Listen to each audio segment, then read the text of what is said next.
Hello everyone, my name is Paul and I'm from Canada. Oh shit.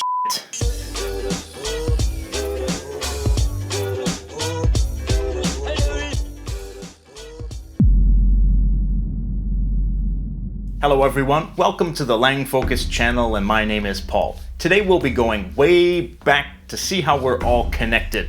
Well, not all of us, but about half of us. Around 46% of the people on Earth speak an Indo-European language as their native language throughout Europe, South Asia, the Americas, and beyond. The Indo-European language family contains languages as diverse as English, Hindi, Persian, Russian, Armenian, and Greek, languages which on the surface may seem to have nothing in common, but they actually do. All Indo-European languages developed from Proto-Indo-European. According to the most widely accepted theory, Proto-Indo-European was spoken around 6,500 years ago on the Eurasian steppe of eastern Ukraine, southern Russia, and the Caucasus. The Indo-Europeans were the first, or among the first people, to domesticate horses, which greatly increased their ability to travel and migrate. Over the following 3 millennia, Indo-European people migrated far and wide, conquering new lands on horseback and bringing their language with them, as it developed into different varieties, which eventually grew into different branches of the Indo-European language family. The Indo-Europeans first migrated into Europe, Anatolia, and Central Asia, then later into northern India and Iran, as migration continued deeper into Europe and Central Asia.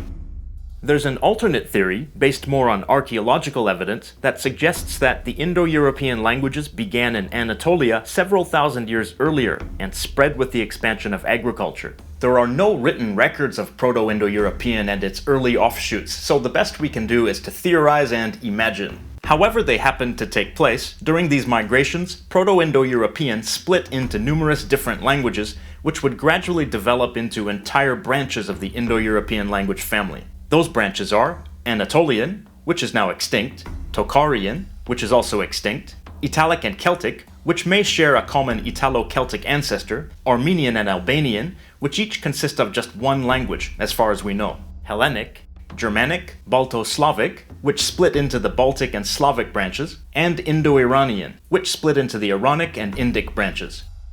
All of these branches and their individual languages have been developing in different regions with different influences for thousands of years, so they are now very different from each other. But through comparative study, we can see that Indo-European languages share a common word stock, as well as some phonetic and, historically speaking, some grammatical tendencies. There are a significant number of cognate words in Indo-European languages.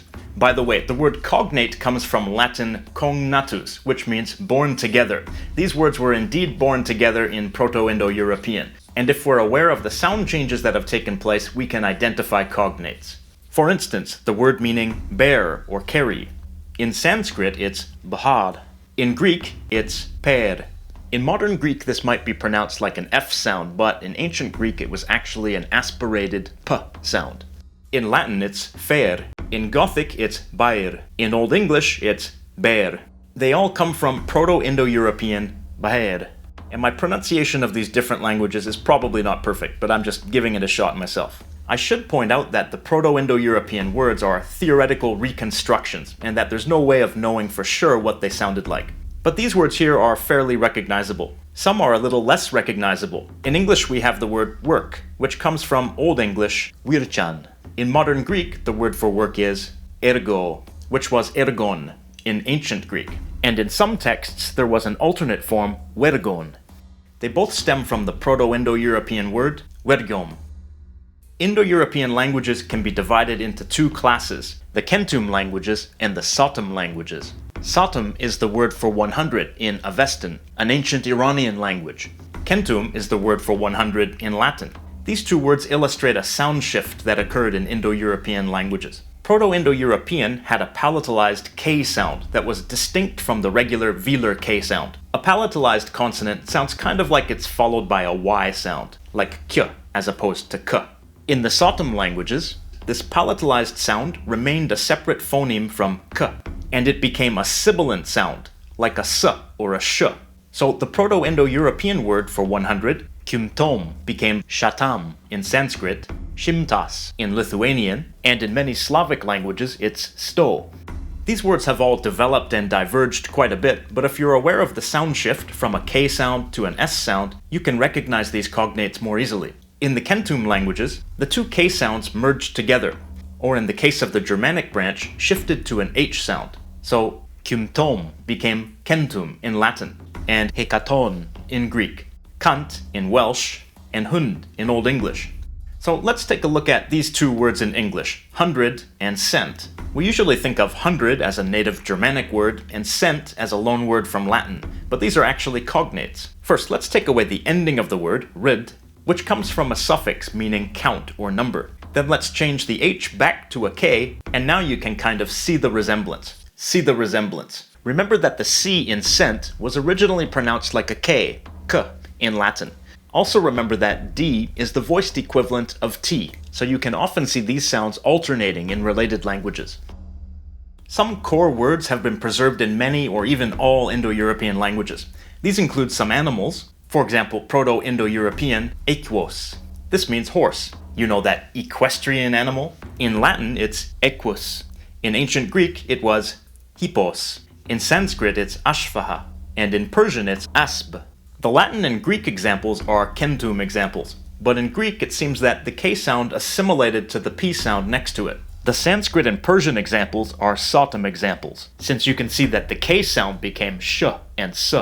It also seems that the W sound shifted to a V sound in Sanskrit and to a B sound in Persian.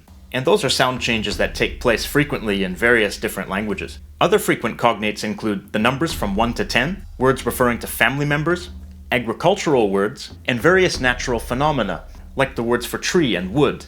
In Proto-Indo-European, doru or dreyu. In Old English, treo. In Gothic, triu. In Ancient Greek, doru, which actually meant spear. In Sanskrit, daru. In Old Church Slavonic, dorivo.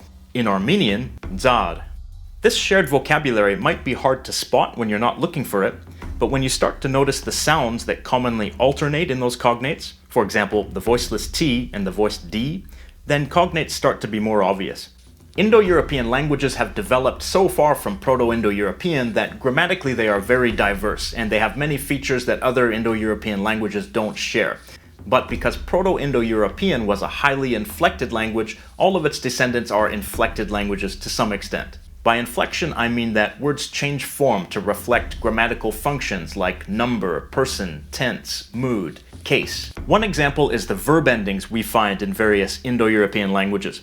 In Proto-Indo-European, the reconstructed singular forms for the verb to bear are behedo, or behedami, behedasi, behedati.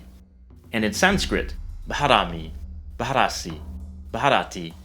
In Latin, fero, feris, fert. In Old English, beru, or bero, biris, biris. In many languages, including English, these inflections have been lost to a large extent. In modern English, we only retain the third-person inflection, he bears or she bears. But English still had the second-person inflection until the early modern English period. So if you read a King James Bible, you'll see this sentence, "Thou bearest record of thyself." This is the second-person form, and thou means you. Cases. Proto-Indo-European nouns had inflections for 8 grammatical cases. Sanskrit maintained all 8 cases, and so did the ancient Iranian language Avestan. Latin retained 6 cases, and Old English had 4.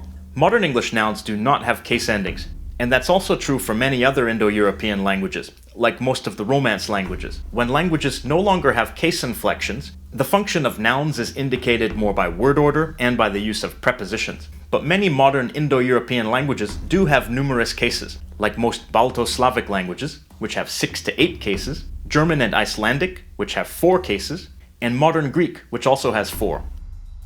So the connection between the modern Indo-European languages may not be obvious, but when we look back historically at how those languages have developed and the different stages of those languages, we can find more connections.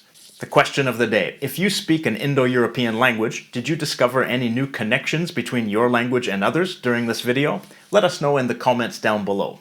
Be sure to follow LangFocus on Facebook, Twitter, and Instagram, and thank you to all of my fantastic Patreon supporters, especially these wonderful people right here on the screen. Thank you for watching, and have a nice day.